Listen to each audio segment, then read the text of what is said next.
জগদ্ধাত্রী পুজো সম্বন্ধে আমি আপনাদের কাছে পরপর 3টি ভিডিও পাঠিয়েছি।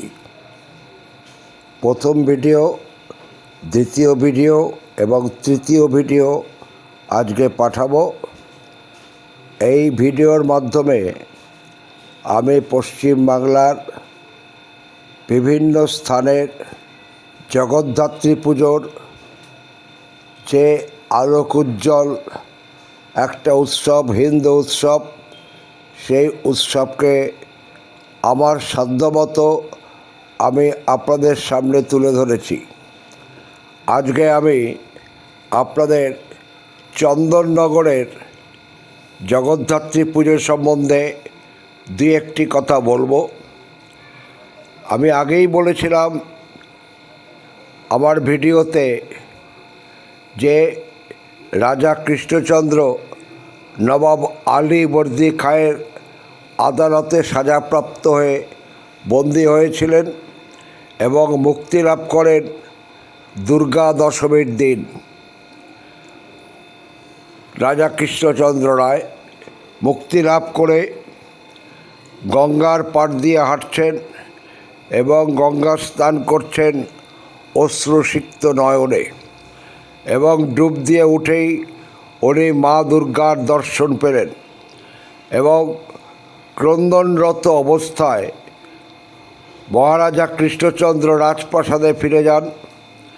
রাজপ্রাসাদে ফিরে গিয়ে সেই রাত্রেই দেবী দুর্গা তাকে স্বপ্নাদিষ্ট করলেন, কৃষ্ণচন্দ্র, তুই আমার পুজো কর।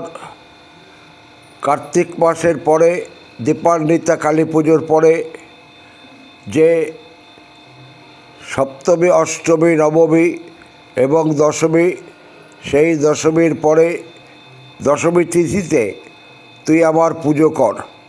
এই পুজো করলে তোর দুর্গা পুজোর সামিল হবে এবং দুর্গা পুজোর ফল লাভ করবি। রাজা কৃষ্ণচন্দ্র উঠে বসে পরদিন থেকেই দুর্গা পুজোর আয়োজন করলেন।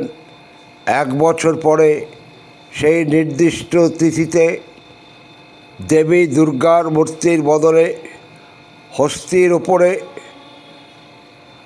যে সিংহ মূর্তি, সিংহের উপরে দেবী দুর্গা অধিষ্ঠিতা, সেই দেবী দুর্গার পুজো করলেন 4 দিন ধরে, সপ্তমী, অষ্টমী, নবমী, দশমী তিথিতে, এবং দেবী দুর্গা তাকে বর দিলেন এবং কৃষ্ণচন্দ্র রায় পুনরায় আবার রাজা হলেন। কৃষ্ণচন্দ্র রাজা হওয়ার পর থেকেই চন্দননগরে এই জগদ্ধাত্রী পুজোর প্রচলন হয় এবং আজকে সেই পুজো বারোয়ারি পুজোয়, অর্থাৎ 12 ইয়ার 12 জন বন্ধু মিলে পুজো করেন এবং ক্রমান্বয়ে সময়ের ধারাপথে আজকে সেই পুজো চন্দননগর এবং বাগবাজার সাথে ভদ্রেশ্বর, রিষড়া এবং পশ্চিমবাংলার প্রতিটি গ্রামে গঞ্জে সেই ছবি ছড়িয়ে পড়ে। আজকে আমি চন্দননগরের আলোকসজ্জা সম্পন্ন যে শহর, চন্দননগর আলোর জন্য বিখ্যাত এবং আলোর কারিগররা সেখানে থাকেন, আলোর জাদুঘররা সেখানে থাকেন।